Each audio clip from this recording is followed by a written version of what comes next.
en nuestro municipio, en nuestra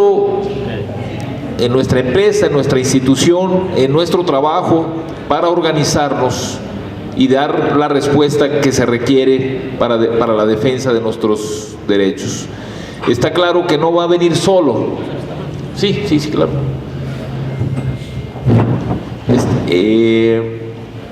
Por supuesto que nadie lo va a hacer por nosotros.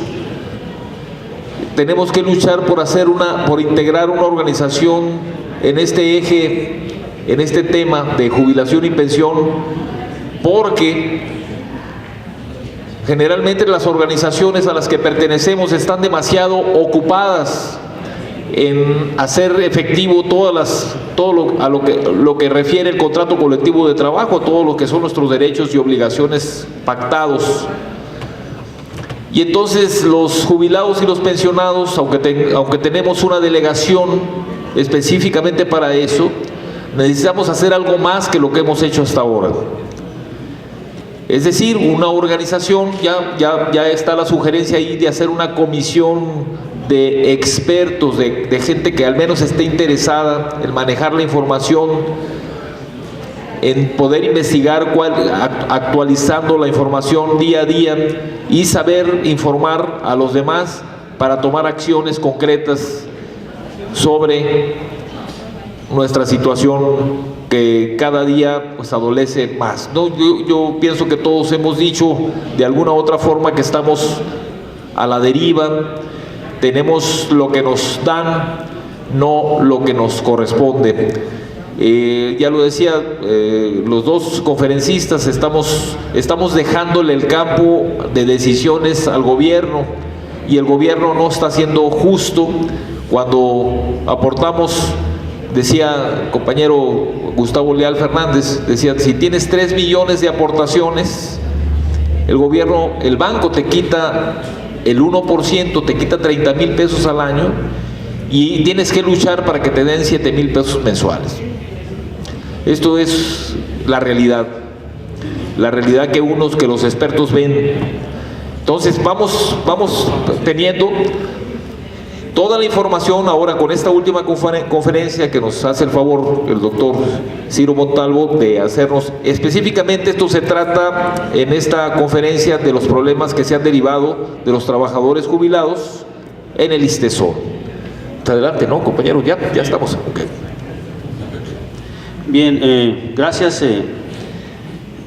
Hace rato con el doctor Darío Arredondo comentando ahí sobre esta invitación que me hicieron, recordaba que en el año del 90, 91, 92, en un auditorio de la Escuela de Sociología y Administración Pública, se trató este mismo tema. Estamos hablando de 26 años después. Es un tema que siempre ha estado en la mesa de la preocupación y de la discusión tanto del gobierno como de la universidad, obviamente de las autoridades del ISSSTESON, y que en el tiempo, digamos, transcurrido que tenemos hasta la fecha, ha sido tratado y ha sido intervenido de muchas maneras, ¿no? Hoy en día, digamos, la institución vive un proceso de reestructuración, un proceso de revisión de nuevo, después de un sexenio que se fue. Y el caso es que la plática que quiero presentarles es un poco, de una manera muy sintética, muy digamos, esquemática, hacer una breve revisión de lo que pasó en la reforma de 2005 y cuál es el punto en donde estamos después de esa reforma, ¿no? Y las razones que en su momento motivaron esa reforma. Porque es importante llevar la discusión de este asunto a cuáles fueron las motivaciones que en su momento llevaron al gobierno del Estado a hacer una reforma que fue profunda, fue importante, fue cara desde el punto de vista político y financiero, y sin embargo pues tuvo una conclusión que no, a la luz de los resultados, pues no ha sido la más satisfactoria, ¿no? Una primera cosa que quiero mostrarles es la manera en cómo la estructura de cuota de aportaciones con la que se financian las prestaciones y los seguros de esta institución han evolucionado desde el año 63 hasta el año 2010, que es cuando se concluyó el proceso de ajuste según la ley a las cuotas de aportaciones. En el 63 la suma de las contribuciones era del 20%. Y luego estos recursos en el año 82 aumentaron al 22%. En el 85 aumentaron al 23%, y esto derivado del ajuste a una prestación que es la vivienda, que por cierto no todos la disfrutan en el ISSSTESON, sino solamente 3 organismos, ¿verdad? Ya en el año 89,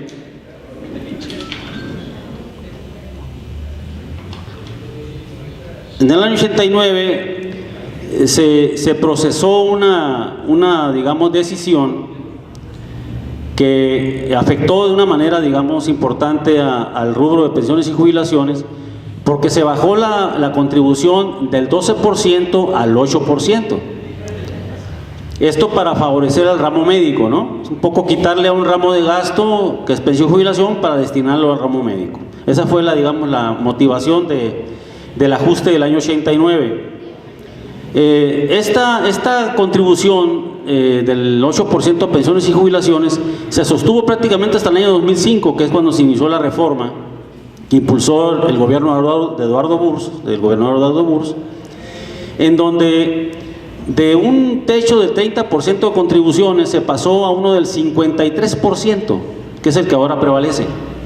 Si ustedes se dan cuenta, desde el punto de vista contributivo, de lo que es, digamos, la suma de los gravámenes que se le hace a las nóminas de los organismos, de los ayuntamientos y el gobierno del Estado, no es nada despreciable. Es quizás una de las contribuciones de las más altas del país, desde el punto de vista de las distintas prestaciones, ¿no?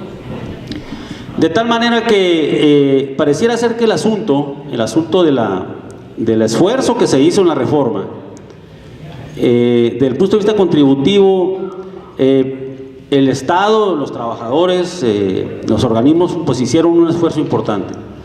Sin embargo, esto, a la luz de los resultados, ¿qué pasó? Yo quisiera, antes de seguir y tratar de llegar a la parte de conclusiones, hacer una revisión de qué es lo que motivó la reforma del 2005, la reforma del 2005, que es una reforma profunda, importante. El gobierno del Estado en el 2005 ya hacía una transferencia vía subsidio por déficit a la nómina de pensiones y jubilaciones. O lo que es lo mismo, pues los flujos de ingresos que en aquel momento eran del 8% para pensiones y jubilaciones, ya no alcanzaban para pagar la nómina. De tal manera que el gobierno del Estado ya etiquetaba en cada presupuesto de egresos un subsidio para que se pagara la nómina anual. Ese subsidio fue creciendo, se fue incrementando en forma gradual, de tal manera que el gobierno del Estado dijo, bueno, si ya estamos etiquetando un subsidio para pensiones y jubilaciones y estamos de alguna manera lidiando con un déficit de operaciones ramo médico, ¿por qué no lo reconocemos en la ley? Pues, ¿no? O sea, hagan ustedes cuenta que el subsidio que ya se daba etiquetado se convirtieron en cuota de aportaciones, pues, ya en la ley 38. Esto permitió que digamos, el estado deficitario, la situación deficitaria del ramo de pensiones y jubilaciones se volviera superavitario, en la medida que el incremento que se dio particularmente a pensiones y jubilaciones fue pasar del 8% al 27%. Estamos hablando de 19 puntos respecto a la gravamen anterior, lo que permitió obviamente generar remanentes, o sea, digamos excedentes una vez pagada la nómina, cuyo destino, cuyo digamos futuro, cuya digamos orientación era constituir y hacer crecer un fideicomiso, ¿no? Este fideicomiso que está contenido en la ley, que está contenido como una obligación de la institución de crearlo y de fondearlo, desde el año 2005, fue creciendo en forma importante. Fue creciendo con las aportaciones derivadas les decía, de los remanentes entre la nómina ingreso-gasto, ¿no? La diferencia entre ingreso-gasto de la nómina de pensiones y jubilaciones. Esa curva que ustedes ven ahí es una descripción gráfica de la manera en cómo iba a crecer, sobre todo en la gráfica 2. En la gráfica 2 ustedes van, es una gráfica de reservas. Esa es un ejercicio para medir la manera en cómo el fideicomiso iba a acumular reservas. Si ustedes se dan cuenta, el punto máximo de acumulación sí se logra en el 2024, ¿va? En ese punto, la reserva teórica proyectada que se pensó en el 2005 superaba los 4.800 millones de pesos, casi rondando los 5.000 millones de pesos. Ese fue el supuesto financiero que sustentó la reforma de 2005, que los remanentes resultado de la relación ingreso-gasto de la nómina de pensiones iba a fortalecer, iba a fondear, iba a hacer crecer un fideicomiso cuyo punto máximo se iba a lograr en el año 2024 con prácticamente un volumen de recursos casi de 5.000 millones. Hasta ahí estamos de acuerdo, ¿no? Esa era la hipótesis original de la reforma. Y a partir de ahí, a partir del punto máximo de la acumulación del flujo de recursos, en ese punto se supone que la relación ingreso-gasto iba a ser idéntica. Hagan ustedes de cuenta que la nómina de pensiones y jubilaciones fuera de 3.000 millones y los ingresos por cuota de aportaciones fuera de 3.000 millones. ¿Estamos de acuerdo? O sea, ahí se iguala el flujo ingreso-gasto. Y entonces lo que va a seguir es un déficit, ¿no? Porque la nómina sigue creciendo. Pero ¿de dónde se iba a financiar esa nómina? De la reserva. O sea, esa reserva, al estar fondeado el pasivo, o sea, la obligación por pagar mensualmente y anualmente, obviamente, iba a dar ese fideicomiso para generar un colchón de seguridad y de confianza, ¿verdad? Pues no solamente para los trabajadores, sino para el propio Estado, hasta prácticamente el año 2036, ¿no? O sea, de ahí vamos a tener un colchón para ir sumándole a la nómina deficitaria hasta el 2036. Entonces, aquí podemos obtener dos conclusiones. La reforma, desde el punto de vista del supuesto financiero, de proyección financiera, iba a tener una fortaleza de flujo ingreso-gasto hasta el 2024, ¿no? A partir de ahí iba a tener una seguridad de fondeo en términos del fideicomiso hasta el 2036. Bien, ¿qué pasó? Este escenario que se plantea en esta presentación, lo que hace es que define un proceso de vinculación entre los años de cotización. Por ejemplo, el promedio de años de cotización son 30 años, pero los años de pensión, o sea, los años que se pagan a un beneficiario son 32 años. Ese era el promedio en el tiempo que se hizo la reforma. O lo que es lo mismo, pues el periodo de desacumulación o de pago es superior al periodo de acumulación de reserva o de cotizaciones. Eso obviamente generaba un problema. ¿Por qué? Porque el hecho de que los trabajadores en promedio estuvieran aportando sobre un periodo menor al del cobro, o sea, es como cobrar 32 años una pensión y solamente cotizar 30, ¿no? Tienes un diferencial ahí de años que le abona a la descapitalización, pues, ¿no? Le abona a que vas a pagar más de lo que se aportó, de lo que se acumuló. Entonces, el supuesto que permitía también resolver este diferencial es que se iba a cotizar sobre nóminas integradas. ¿Estamos de acuerdo? No es lo que se le reporta a la institución, sino sobre nóminas integradas. Lo que siempre ha peleado los sindicatos, ¿no? Que te vayas con el último sueldo cotizado, pues, ¿no? Que te vayas con todo el sueldo y no con un porcentaje de él, pues. Esa era la otra hipótesis de la reforma.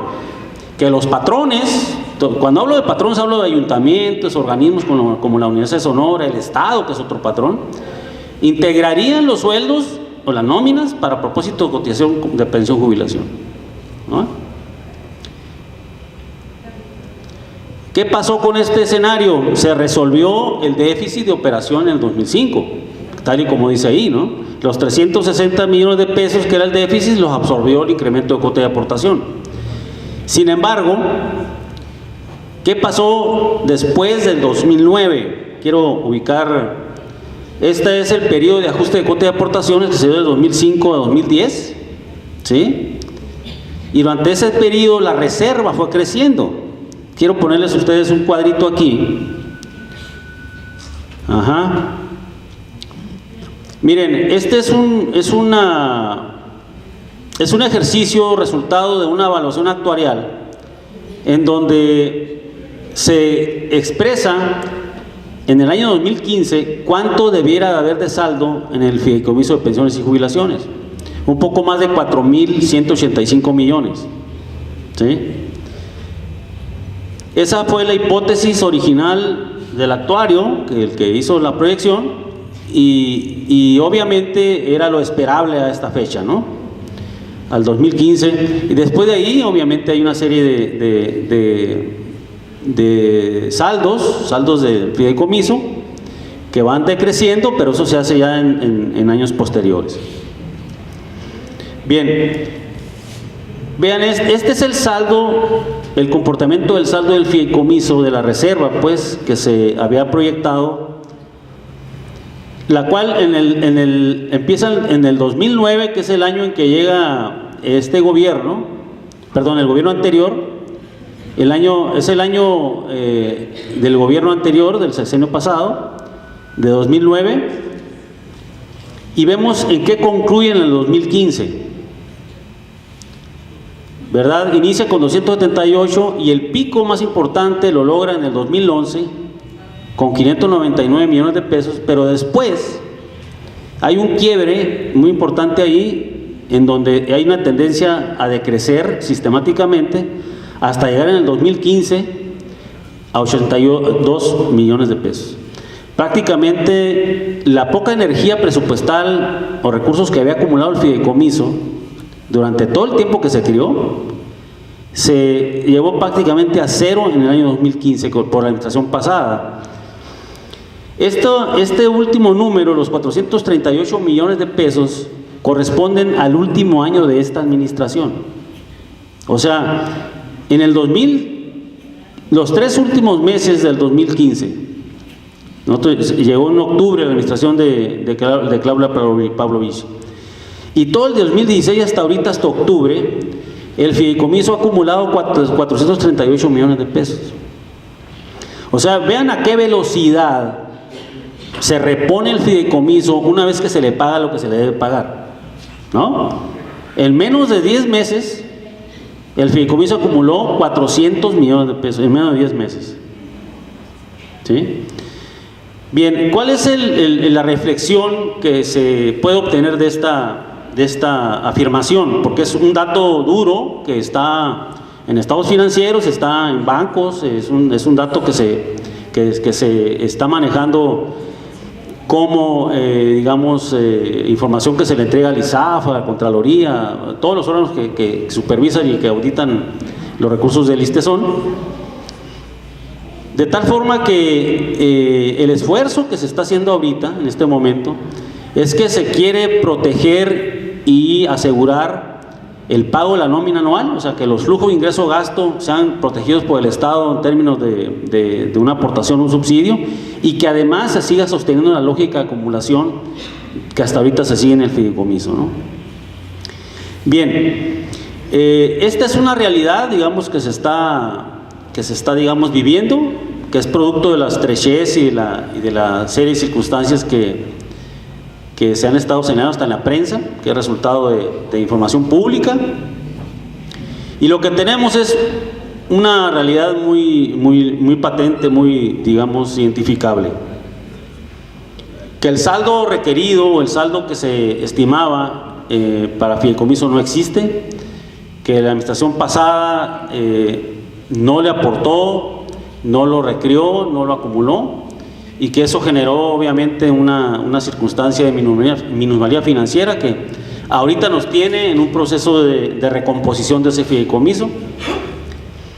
La otra cuestión importante es que la reforma que se hizo en 2005 fue una reforma paramétrica.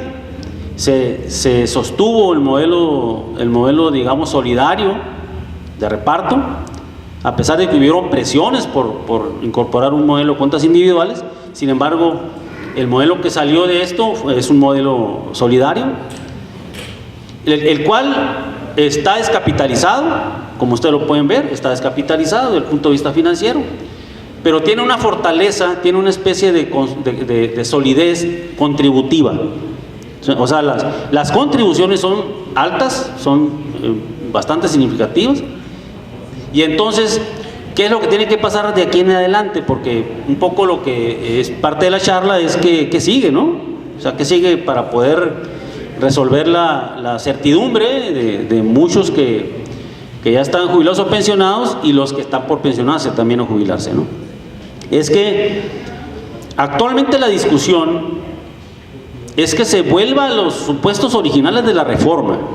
O sea, primero, que se reconstituya a una velocidad importante el fideicomiso, y por otro, que los patrones, en este caso los organismos, ayuntamientos y gobierno del estado, coticen sobre nóminas integradas, ¿no? Porque eso va a permitir que los flujos resultado de los ingresos al instituto, al ISTESON, sean superiores, y eso le dé confianza y le dé certidumbre al financiamiento de las prestaciones. Esa es, digamos, una especie de condición importante para que la solvencia, la sostenibilidad de las obligaciones futuras se pueda, digamos, resolver con la confianza que uno presume, ¿no? Bien, aquí hay una serie de números que les traigo. Miren, esta es una tabla muy interesante de cómo